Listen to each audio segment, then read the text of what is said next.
Police के ऊपर 315 mm की गोली चलाने का प्लान बना लिया गया। आज बड़ी गिरफ्तारियां यूपी पुलिस ने की है। करीब 7 FIR हुई थी, जिसमें 2700 लोगों पर FIR की गई है। सपा सांसद उसमें शामिल है। चारों युवकों की, जितने युवकों की जान गई है, वो 315 की गोली उनके शरीर में पाई गई है, जबकि पुलिस के पास 9 mm की गोली थी।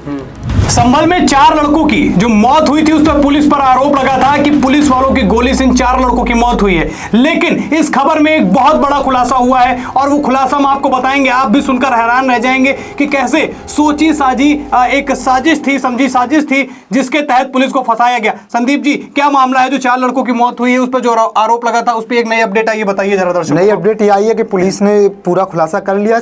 साथ ही सुबह पोस्टमार्टम रिपोर्ट जो उन दोनों लोगों की आई, और अब पता चल रहा है कि पुलिस की गोली से मौत नहीं हुई है। समझ रहे हो वैभव, क्या नैरेटिव सेट किया गया देश में, और पूरे देश में ऑल आइज मुस्लिम और ऑल आइज संभल होनी चाहिए, क्योंकि युवकों की जान गई है।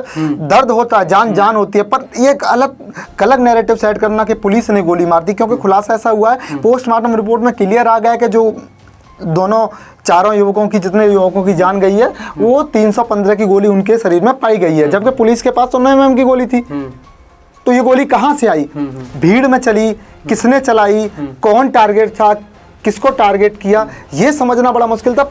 पुलिस ने पूरी थ्योरी खोल दी है। दर्शकों को एक चीज बताना, बहुत बड़ी बात बोली है आपने कि जो पोस्टमार्टम की रिपोर्ट आई है उन 4 लड़कों की, उनमें यह पाया गया है कि चारों लड़कों की मौत जो हुई 315 mm की बोर से उनकी मौत हुई है। और जो उत्तर प्रदेश सरकार पुलिस को मिली थी गोली, वो 9 mm की थी। यानी पुलिस की गोली का जो साइज था वो उनकी बॉडी में पाया नहीं गया। 315 mm की जो गोली है उनके शरीर में पाई गई, और उसका इस्तेमाल कहाँ में होता है, कट्टे में होता है। और कट्टा आपको पता ही है ना कि कट्टा इसीलिए अवैध कहा जाता है क्योंकि उसमें ना सारी चीजें जांच गांठ के साथ तैयार नहीं करी जाती। हमने पिक्चर देखी, आप एक एग्जांपल आपने मिर्जापुर में दर्शक, युवा दर्शक हैं, सारे लोग दर्शक जानते हैं, मिर्जापुर में कालीन भैया काय का टेस्ट कराते हैं, कट्टे का टेस्ट कराते हैं, और कट्टा फट जाता है, एक हाथ टूट जाता है, अलग उसका फेंक जाता है। तो वही तो था कि कट्टा ठीक से नहीं चल सकता है। अब कट्टा किसने चलाया, भीड़ में क्या गलत कट्टा किसी से चल गया है, क्या ऐसा हुआ है कि ये सब घटना हो गई और इतना बड़ा कांड संभल में हो गया। इस घटने के पीछे जो भी है, यूपी पुलिस तेजी से जांच कर रही है, एक अपराधी को पकड़ रही है। आज बड़ी गिरफ्तारियां यूपी पुलिस ने की है। करीब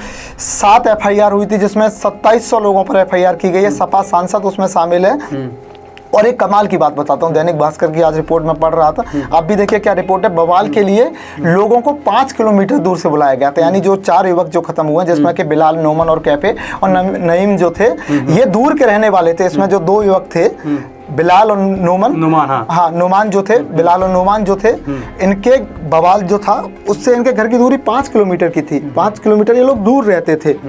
पर ये उस समय यहाँ कैसे पहुंचे, संभल में क्या हुआ, क्या हिंसा फैली या फिर क्या अफवाह फैली कि लोग यहाँ आ गए, जबकि कुछ रिपोर्ट्स कह रही हैं कि पहले से ही इन लोगों को यहाँ बुलाया गया था कि कुछ होने वाला है, और ऐसा ही कुछ हुआ। बाकी आप बताइए कि गोली चलना, रिपोर्ट्स आना, अब सब क्लियर हो चुका है, सामने है। हाँ बिल्कुल, ऐसा कोई ये वेब सीरीज का तो एग्जाम्पल हमने केवल आपको दर्शकों को समझाने के हिसाब से बताया है, पर वाकई मैंने जैसे बताया कट्टा अवैध इसीलिए होता है क्योंकि आज हम एक इंटरव्यू के दौरान गए, पूर्व DGP उत्तर प्रदेश से हमने मुलाकात करी, उनका इंटरव्यू किया। उन्होंने अपनी इस बात का खुलासा किया कि जब भी हम कट्टे का इस्तेमाल करते हैं वो वेरीफाइड तो होता नहीं है। वो जब गोली चलती है तो कभी कभी उसकी नाल टेढ़ी हो जाती है, नाल फट जाती है, जिसकी वजह से निशाना जो है इधर उधर भी हो जाता है, और आप कहीं और निशाना लगाएंगे, निशाना किसी और पर लग सकता है, और हालात शायद यही हुए। मगर इसमें सबसे बड़ी संदीप जी सोचने वाली ये बात है ना कि पुलिस के ऊपर 315 mm की गोली चलाने का प्लान बना लिया गया। सोचिए, अरे आपने देखा नहीं कैमरे पे, इतने सूझबूझ रखने वाले बड़े अधिकारी चोटिल हो रहे हैं। SP के पैर में चोट लग जाती है।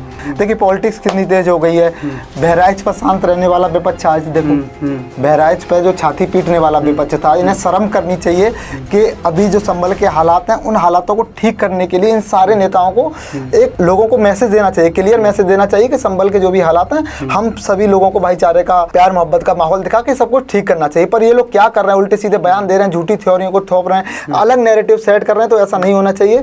संभल में अभी फिलहाल शांति है, यूपी पुलिस काम कर रही है। तो संभल वाले मामले में हमने बताया कि 4 लड़कों की मौत कैसे हुई, सारे मामले खुलकर आए, किसने कौन से बयान दिए जिसकी वजह से पुलिस पर आरोप लग गए। हमने पूरा आपको मामला बताया कि किस गोली से किसकी मौत हुई। फिलहाल आपको क्या लगता है, क्या वाकई जो ये दावे किए जा रहे हैं उत्तर प्रदेश पुलिस की तरफ से वो सही है या नहीं, कमेंट में बताएं। साथ ही साथ एक खबर भी उन लोगों को शेयर कीजिए जिनको ये लग रहा है कि पुलिस की गोली से उन 4 लड़कों की मौत हुई है। फिलहाल इस खबर में इतना ही। संभल की सारी अपडेट अपना उत्तर प्रदेश न्यूज पर आपको मिलती रहेगी। फिलहाल इस खबर में इतना ही, अगली खबर में फिर से मुलाकात करेंगे। धन्यवाद।